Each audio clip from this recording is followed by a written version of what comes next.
Today we are going to change 4 things on this Citroen DS4. All 4 will be suspension parts. So we're going to change the outer tie rod end or track rod end, whichever you call it, the inner tie rod end, the drop link, and lastly the ball joint.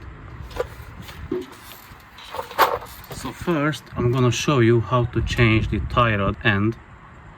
Unfortunately, it is not going to be a step-by-step DIY, as I am on my own today and don't have a cameraman, so I cannot show everything when I need my both hands to get the things done. So I can show you this, exactly how to do it. I can show you the drop links. I'm more likely, I think maybe I'll be able to show everything. Let's grab a socket for the tie rod and nut and undo it. I already sprayed it with WD-40. Okay, so it's a 17mm nut. I'm gonna use a 17mm impact socket and the impact gun. So let's undo it. And it is undone. Now I'm gonna hit the top with a hammer and just get it out of the wheel knuckle. If you're not replacing it, you can put back the old nut on the threads and hit it with the hammer so you don't damage the threads. But I'm gonna replace it anyway, so I don't need to be careful with it. Here is the hammer, so basically just hit the top of it. Yeah, it's undone. And as you can see, the reason I'm replacing the inner ones, because they are loose. It shouldn't be doing this. If I hold it and you let it drop, it shouldn't be dropping like this. So it's definitely worn out, the inner joint of the tie rod end. So I'm gonna replace both of them. Now I did put back it where it was because I want to undo this nut. This is a counter holding or a locking nut. I want to undo it so that I can twist off the outer tie rod end from the inner tie rod end. I think I'll need a size 22 spanner for that. So I use a 19mm open-ended spanner. I put it around the nut and just undone it. So now I can twist this one off, can remove it from here. It's not supposed to fall like that. And now I can twist it off.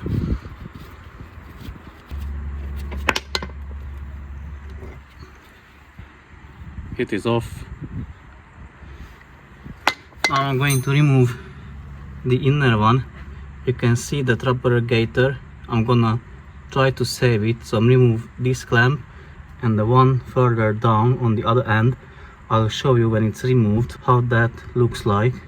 I'm gonna remove the nut from the rod as well, and I'm gonna use a special tool in order to be able to remove the inner tie rod end. So here is the rubber gaiter removed.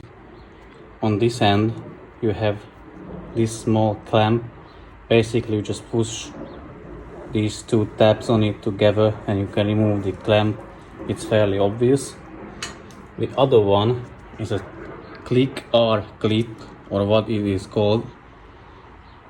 So what I've done, where you see this space, I used a long screwdriver, put it in there and undone it, twist it and undone it, and then I just pulled the whole gaiter so I could save it. And now I can remove the inner tie rod end. So to remove the inner tie rod end you have two options. One is here. This is fairly cheap tool.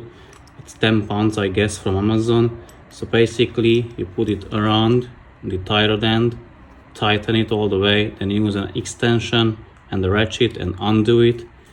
It works because on this car I've done that side with this, because this tool was still on the way out for delivery, so I didn't have it at that time. But I tightened it that side with this tool. So basically it has 3 adapters. It shows the range, so this is from 35 to 40mm. I think this is the one I'm gonna use. So basically we just put it around the tie rod end, then put this extension onto the rod, and here you either use a square ratchet or a spanner and undo it that way. And there is another tool which looks exactly like this. So you have this big tool or extension, and you have various different adapters for different sizes. That's, I think, maybe from 27 mil up till, let's say, 30 something mil. I prefer this one because this one automatically adjusts itself to the proper size you need. So let me show you how to do it. So the extension and the adapter is now in one piece. Now you just slide it over the rod all the way, and it's supposed to lock. Yeah, I can see it's not moving. So now I just connect the extension for the ratchet and the ratchet itself, and then I'm going to undo it. Unfortunately, I will need both of my hands for that, so I cannot show on camera, but I will show you the result. So here you have it, the inner tie rod removed. I definitely recommend this tool over the other one. This is less complicated and involves less job around it, but it's slightly more expensive. This one is 45 pounds if I remember correctly, and the other one is 10 pounds or 12 pounds. So whichever you prefer, go get it, because otherwise you won't be able to undo the tie rod end. The drop link which is there, so now I'm going to undo it and remove it.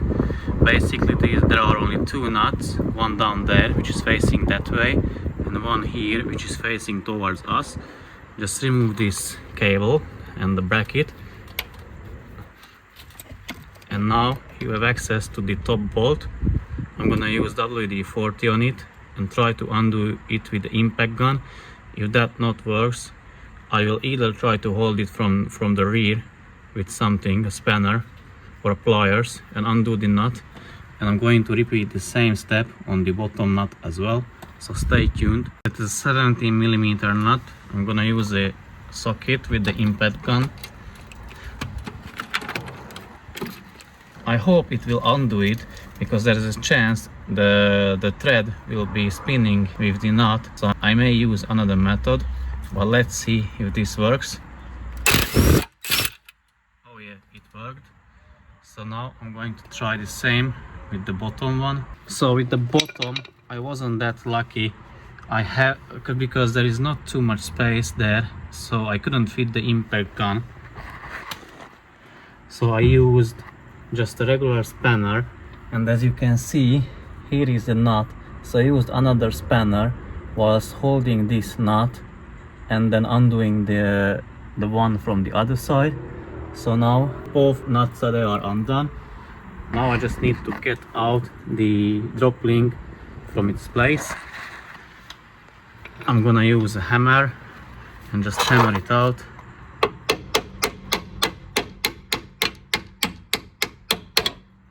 Yeah, and now I can remove it.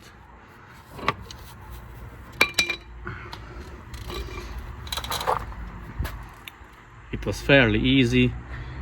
Now you can just replace the old one with the new part. So for the ball joint nut, I need a 21mm socket.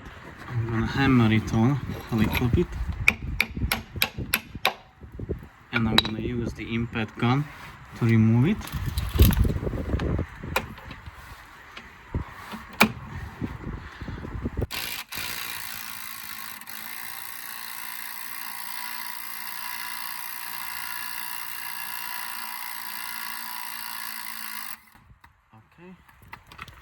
Okay, it's off. Now I just need to move the lower control arm out of the way. So basically I just need to push it down so that I can undo the ball joint. For this ball joint I'm gonna use this fork type ball joint separator tool. I have different tools as well, but I prefer to use this one when the ball joint is facing downwards and I don't need to save it anyway, so I can damage it. So I hammer it and then split it with this fork type tool.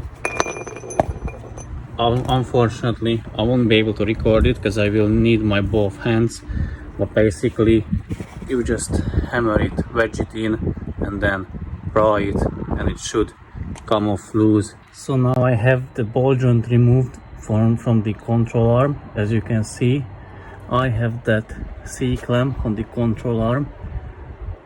So I put it there, and then I use this long S, I don't know what it is. It should be a pry bar, but it's more like a pole arm. So I use this and then pried it down, and now I have access to the ball joint itself, which we'll need after I remove this shield. So I remove this shield, then it will need a long, deep 41mm socket to undo the ball joint. As you can see, this shield has one tab here, another one on the other side as well. So with a screwdriver I just pop that off, remove this shield, and then I will have access to the hex shape nut or bolt of the ball joint. So here is that shield, it's already removed.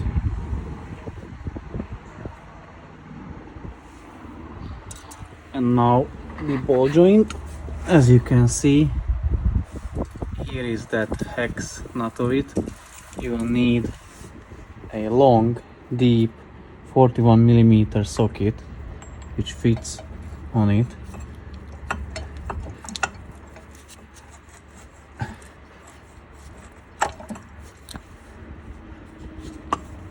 I think I'm gonna remove this rubber, just cut it, so I will have more space fiddling around with the socket. So the rubber is removed, now I can fit the socket over it.